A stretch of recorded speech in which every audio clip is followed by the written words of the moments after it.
दोस्तों, पिछले कई दिनों से कहानी चल रही थी कि पाकिस्तान अमेरिका और ईरान के बीच पीस डील करवा रहा है, लेकिन आज खुद ईरान ने इस पूरी कहानी को झूठ कह दिया। और इससे भी बड़ी बात, उन्होंने बताया कि ये झूठी डिप्लोमेसी फैलाई क्यों जा रही थी। दोस्तों, आज मिडिल ईस्ट के पूरे मामले में एक ऐसा ट्विस्ट आया है जो कई बड़े सवाल खड़े कर देता है। ईरान के सुप्रीम लीडर के पर्सनल रिप्रेजेंटेटिव इस वक्त भारत में मौजूद हैं और उन्होंने जो कहा वो सुनकर पाकिस्तान की पूरी पीस मेकर वाली इमेज एक झटके में धराशायी हो गई। उन्होंने साफ साफ कहा, पाकिस्तान का इस पूरे मामले में कोई रोल नहीं है। बस इससे ज्यादा क्लियर कुछ हो नहीं सकता।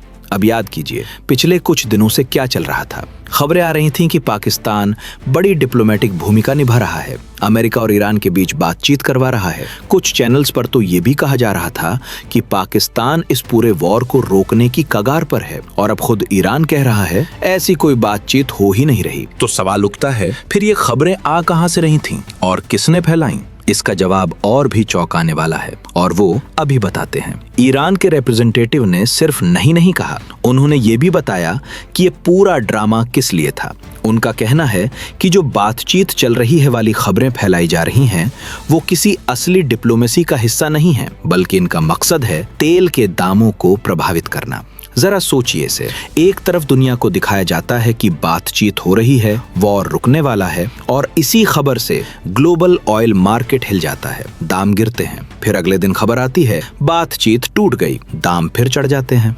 यानी फेक डिप्लोमेसी की आड़ में असल खेल मार्केट मैनिपुलेशन का चल रहा है, और इस खेल में जो सबसे आगे दिख रहा था वो था पाकिस्तान। अब ये सुनकर आप खुद सोचिए, क्या पाकिस्तान सच में पीस के लिए काम कर रहा था, या ये सिर्फ अपनी इंटरनेशनल इमेज चमकाने का और कुछ बड़े खिलाड़ियों के लिए मार्केट हिलाने का जरिया था? जवाब आपको खुद मिल जाएगा। अब इसी बातचीत में जब ईरान के रिप्रेजेंटेटिव से भारत के बारे में पूछा गया तो जवाब बिल्कुल अलग था। जहां पाकिस्तान को पूरी तरह खारिज किया गया, वहीं भारत के बारे में उन्होंने कहा कि भारत समेत सभी देश इस संघर्ष को खत्म करने में सकारात्मक भूमिका निभा सकते हैं। अब ये सिर्फ एक डिप्लोमेटिक लाइन नहीं है, इसे जरा ध्यान से समझिए। एक तरफ पाकिस्तान को जीरो रोल कहा गया, दूसरी तरफ इंडिया के लिए पॉजिटिव रोल का दरवाजा खुला रखा गया। यानी ईरान की नजर में भारत एक जिम्मेदार, संतुलित और भरोसेमंद देश है। और इसकी वजह भी है, भारत ने इस पूरे कॉन्फ्लिक्ट में न किसी का पक्ष लिया, न किसी के खिलाफ बोला, शांत रहा,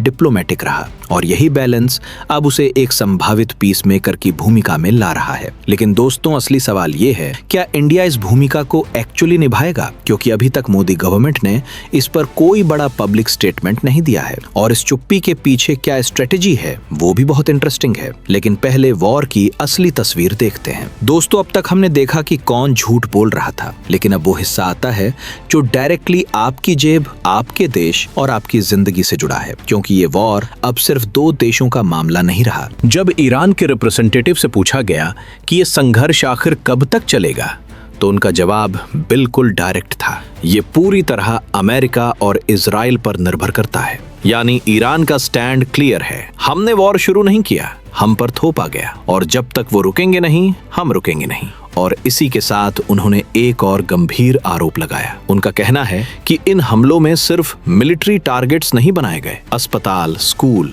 और आम नागरिकों के इलाके सब निशाने पर थे। यानी ईरान इसे सिर्फ वॉर नहीं, बल्कि बड़े पैमाने पर की गई तबाही कह रहा है। और ये वो पॉइंट है जहां दुनिया की ओपिनियन बढ़ जाती है। एक तरफ अमेरिका कहता है हम टेररिज्म के खिलाफ हैं, दूसरी तरफ ईरान कहता है हमारे बच्चों पर बम गिराए जा रहे हैं। सच क्या है? ये दोनों साइड्स का दावा है, लेकिन एक बात तय है, इस वॉर की सबसे ज्यादा कीमत आम लोग चुका रहे हैं। अब बात करते हैं उस रिएक्शन की जो ईरान ने दिया, और जिसका असर सिर्फ मिडिल ईस्ट में नहीं, बल्कि आपके घर की रसोई तक पहुंचा। अमेरिका और इजराइल के हमलों के बाद, और खासकर जब सुप्रीम लीडर आयतुल्लाह खामेनेई की मौत हुई, ईरान ने डायरेक्टली जवाब दिया। गल्फ देशों में अमेरिका और इजराइल से जुड़े टारगेट्स को निशाना बनाया, समुद्री रास्ते प्रभावित किए, और स्ट्रेट ऑफ हॉर्मुज वाले इलाके में तनाव इतना बढ़ा दिया कि पूरी दुनिया के ऑयल मार्केट्स हिल गए। नतीजा, तेल के दाम बढ़े, ग्लोबल मार्केट्स अस्थिर हो गए, ऑस्ट्रेलिया से लेकर भारत तक पेट्रोल पंप पर लंबी लाइंस लगने लगी। यानी ये वॉर अब सिर्फ अमेरिका बनाम ईरान नहीं रही, ये एक ग्लोबल इकोनॉमिक क्राइसिस बन चुकी है,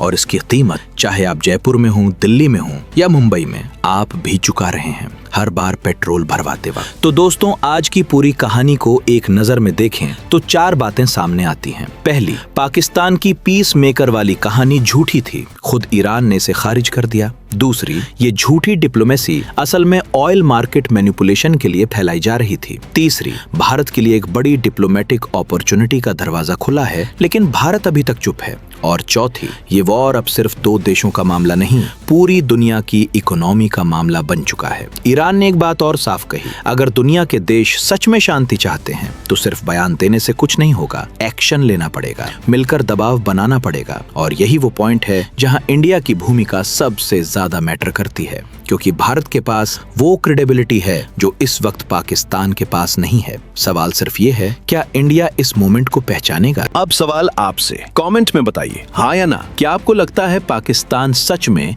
कोई पीस रोल निभा रहा था, या ये सिर्फ इमेज बिल्डिंग का खेल था? और क्या भारत को अब एक्टिवली इस कॉन्फ्लिक्ट में डिप्लोमेटिक रोल लेना चाहिए? अगली वीडियो में बात करेंगे, मोदी गवर्नमेंट की ये स्ट्रेटेजिक चुप्पी डिप्लोमेसी है या मजबूरी? वो वीडियो मिस मत करिएगा। अभी सब्सक्राइब करें, बेल आइकॉन दबाएं। जय हिंद।